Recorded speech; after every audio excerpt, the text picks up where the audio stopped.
The film begins at a party with many couples in participation at the home of Dean and Bunny.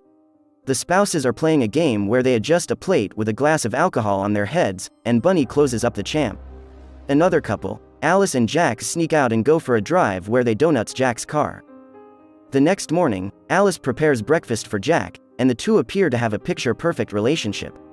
The couple and their companions live in a 1950s fashion community called Victory Town, where the wives all see their husbands off as they take off for work at the same time to go to Victory Base Camp in the desert.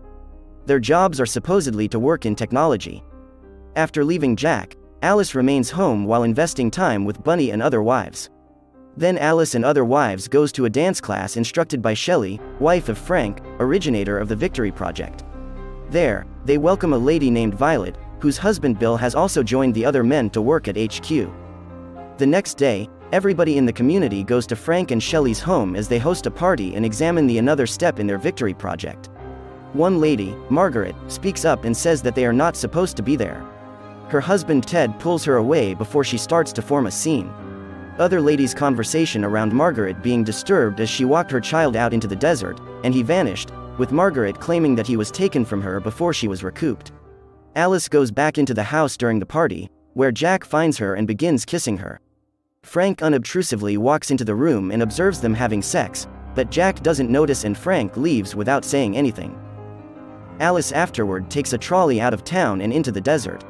She looks up at the sky and notices a plane showing up to go down and crash into the side of the mountain where Victory HQ is. Alice tells the trolley driver to go there, but he says it isn't part of his route.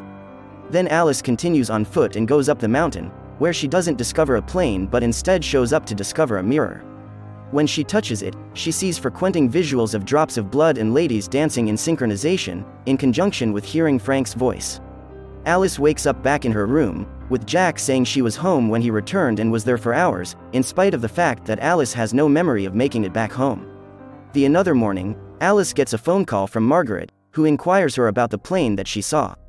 After Alice denies it, she tells Margaret not to call her again despite the latter's supplications. Alice afterward sees Margaret standing on the roof of her house. She runs to undertake and offer assistance, but Margaret looks at her and slits her own throat and falls off the roof. Then some men in ruddy suits appear up to drag Alice away while handing Margaret's body. Seeing her wife panicking, Jack calls Dr. Collins to appear up at the house to check on Alice. Collins states that Margaret required stitches after everybody says that she fell out of her window while cleaning it. After he decides that Alice must be exhausted, Alice holds up for Jack and Collins not to be looking so she can go through his bag and drag out a record on Margaret, which is labeled security risk. Alice goes through the record and finds most of it blacked out with small supportive data, so she burns the record. Alice begins to end up haunted by strange dreams and events. During her dance class, she sees a picture of Margaret crushing her head against the reflect, causing her to crack out in front of everybody. At home, she tries to cook eggs but finds the shells are empty and purged. While taking a shower, Alice slips into the water, and her reflection shows up to see back at her. At night, Alice and Jack go to a major event hosted by Frank, with all the other couples in participation. Frank welcomes Jack onto the stage, where he declares to the crowd that he is promoting Jack to work with the senior counseling board. Everybody cheers whereas Frank begins a chant of, "Whose world is this? Ours." Alice steps out and is found by Bunny. Alice tries to clarify that something isn't right, but Bunny tells her to stop making presumptions. The other day, Alice and Jack host a dinner, welcoming Frank and Shelley, Bill and Violet, and another couple, Peg and Peter. During the dinner, Alice brings up a few things she's noticed, such as the ladies all having the same story about how they met their husbands, and that most of the ladies come from Philadelphia, Chicago, or Baltimore. Alice at that point straightforwardly accuses Frank of being behind something vile, which Shelley chastises her for, but Frank tells Alice secretly that he was hoping for somebody like her to challenge him. Alice afterwards confronts Jack over the circumstance and asks him to leave. He appears to agree, and they make it to the car until the men in ruddy suits appear up and drag Alice out of the car, with her shouting and arguing with Jack to assist, but he can only sit in his car shouting in regret. She is taken to a clinic where a procedure is performed on her. A flashback then starts, showing Alice working as a nurse at a clinic. She is seen living with Jack in a crummy flat, and he is disillusioned that she doesn't want to do anything with him since she works so long and is unimaginably tired.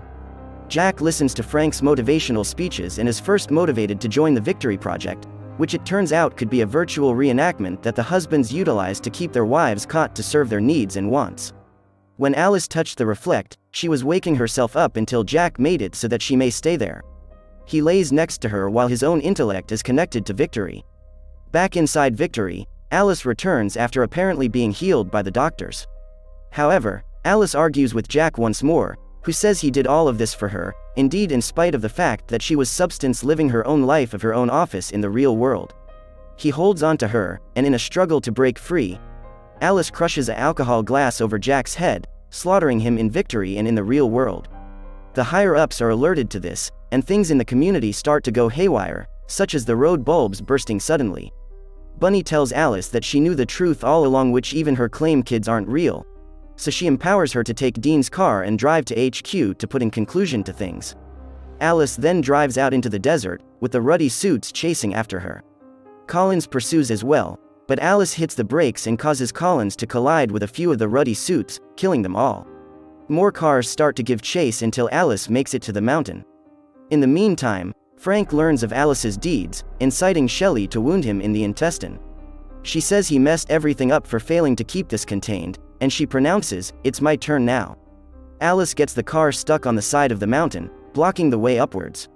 The ruddy suits start to climb the mountain to chase her. Alice makes it to the mirror and briefly feels as though Jack is behind her, inquiring her to stay for him. She runs to the reflect just before the ruddy suits reach her. Cut to dark, and the final thing we listen is Alice wheezing as she wakes up within the real world. So, that's the end of our movie. If you've come this far, make sure to give a thumbs up and subscribe my channel. See you later.